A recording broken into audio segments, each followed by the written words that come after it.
Si je reviens particulièrement à la coopération judiciaire entre le parquet du Rwanda et le parquet et les autres institutions judiciaires de la France, je dois souligner que depuis 2007 jusqu'à ce jour, il y a eu plusieurs actes d'accusation et de mandats d'arrêt internationaux qui ont été lancés à l'encontre des fugitifs qui se trouveraient sur le territoire français. Et à partir de 2010, le parquet rwandais a reçu diverses commissions rogatoires françaises, tant de policiers que des juges d'instruction et de procureurs qui ont mené des enquêtes au Rwanda. Des enquêtes menées ont abouti à cette procès et condamnation et d'autres sont en cours. Les autres cas restants sur la liste sont en cours d'enquête et nous aimerions réitérer notre engagement à offrir notre plein soutien. La France juge, condamne des génocidaires qui ont participé au terrible génocide des Tutsis au Rwanda de 1994. Nous devons juger, c'est un impératif, j'emploie volontairement ce terme devoir, nous devons juger ces individus qui se trouvent actuellement en France et nous devons le faire parce que, comme l'a dit monsieur le procureur du mécanisme, le temps passe et nous devons aller vite. La France va continuer encore cette année, puisqu'il y a déjà plusieurs procès de génocidaires qui sont programmés. La France va continuer à juger et elle ne peut le faire que parce que dans le travail de recherche des preuves, elle est aidée. Elle est aidée par mon collègue du Rwanda, monsieur le procureur général du Rwanda, qui nous fournit des éléments de preuve, qui nous transmet des éléments et qui nous permet, à ce moment-là, de poursuivre et de juger les génocidaires qui se trouvent en France, notamment, puisque, comme l'a dit M. Bramett, il y a évidemment un certain nombre d'entre eux qui ont trouvé refuge en Europe.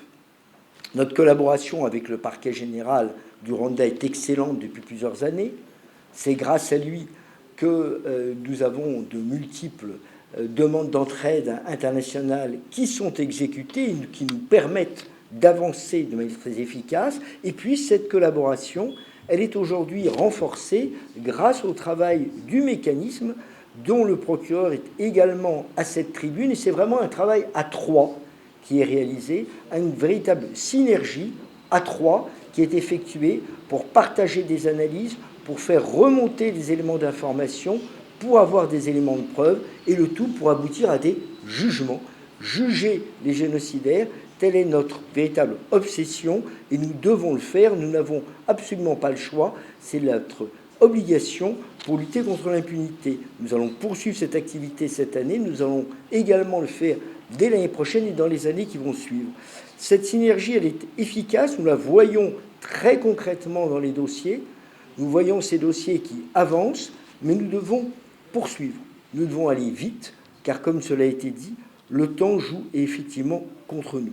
Et c'est pour ça que nous nous sommes réunis, que nous allons travailler toute cette journée ensemble pour avancer et pour prouver qu'il y aura des résultats très tangibles, très rapidement, y compris dans les mois qui vont venir. Monsieur le procureur général, je voulais encore une fois vous remercier infiniment pour votre accueil. Message pour les victimes, vous savez, un procureur intervient quand c'est trop tard, n'est-ce pas? Quand les crimes ont été commis et quand la prévention n'a pas fonctionné. Mais je me rappelle quand l'année dernière, il y avait Khaïchim arrêté en Afrique du Sud, comme vous le savez. Le procureur général et moi, nous sommes partis à Niandjé parce qu'on voulait apporter symboliquement le message de l'arrestation aux survivants et aux victimes. Et j'étais là avec mon équipe. Il y avait une trentaine de survivants qui étaient là et on a vu que ça signifiait pour les survivants et les victimes, même 30 ans après, de voir ou de savoir le responsable arrêté et, espérons-le, condamné dans un avenir pas trop lointain. Donc, c'est évident que les victimes, les survivants sont au centre de notre travail, de toutes nos équipes, et on fait ce travail et on est uniquement satisfait si on a vraiment en parcours d'enquête le résultat recherché, à savoir une condamnation pour ces crimes horribles. Et nous profitons tous du 30e anniversaire du génocide contre les Tutsis pour vraiment rappeler l'attention à la communauté internationale et aussi à ceux qui disent, vous savez, c'est des faits historiques, tournons la page, il y a d'autres conflits dans le monde.